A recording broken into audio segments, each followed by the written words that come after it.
২০ match শেষে বিপিএলের point table এখনও আগুনে টকবক করছে। এক ম্যাচেই বদলে যাচ্ছে শীর্ষস্থান, আবার একটি হারেই নেমে যাচ্ছে পুরো দলের আত্মবিশ্বাস। চট্টগ্রাম কি সত্যিই শিরোপার সবচেয়ে বড় দাবিদার, নাকি রংপুর, সিলেট, রাজশাহীর লড়াইয়ে শেষ মুহূর্তে বদলে যাবে সব হিসাব? আর টেবিলের তলানিতে থাকা নোয়াখালী, তাদের ঘুরে দাঁড়ানোর কোনো সুযোগ আছে কি? চলুন ২০ ম্যাচ শেষে দেখে নেওয়া যাক বিপিএলে কোন দল কোথায় দাঁড়িয়ে।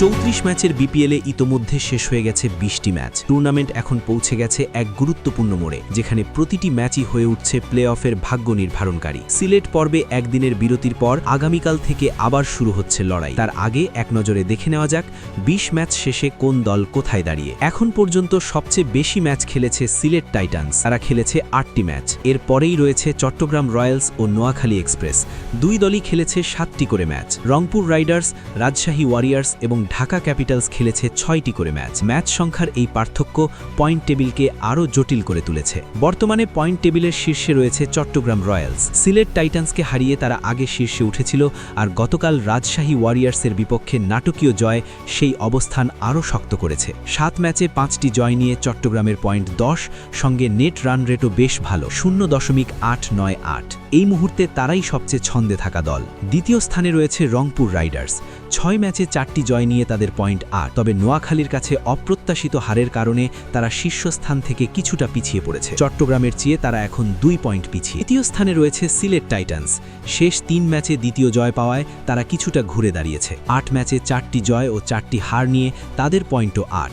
Net run rate 0.351। ম্যাচ বেশি খেলে ফেলায় সামনে সিলেটের জন্য প্রতিটি ম্যাচই হয়ে উঠবে ডু অর ডাই। ৪ নম্বরে রয়েছে রাজশাহী ওয়ারিয়ার্স, চট্টগ্রামের কাছে হেরে গেলেও অবস্থান বদলায়নি তাদের। ৬ ম্যাচে ৪টি জয় নিয়ে রাজশাহীর পয়েন্ট ৮, তবে নেট রান রেট তুলনামূলক কম, 0.158। সামনের ম্যাচগুলোতে বড় জয়ের বিকল্প নেই তাদের সামনে। ৫ নম্বরে অবস্থান করছে ঢাকা ক্যাপিটালস, সিলেটের কাছে হেরে তারা দেখেছে টানা চতুর্থ হার। ৬ ম্যাচে মাত্র ২টি জয় নিয়ে তাদের পয়েন্ট ৪, নেট রান রেটও নেতিবাচক, -0.280। প্লে অফের আশা বাঁচিয়ে রাখতে হলে ঢাকাকে এখন একের পর এক ম্যাচ জিততেই হবে। সবচেয়ে হতাশাজনক অবস্থায় রয়েছে নোয়াখালী এক্সপ্রেস, ৭ ম্যাচে মাত্র ১টি জয় নিয়ে তারা আছে টেবিলের একেবারে তলানিতে, পয়েন্ট মাত্র ২, নেট রান রেট ভয়াবহ, -1.565। যদিও শেষ ম্যাচে রংপুরকে হারিয়ে তারা দেখিয়েছে চমক দেওয়ার ক্ষমতা এখনও আছে।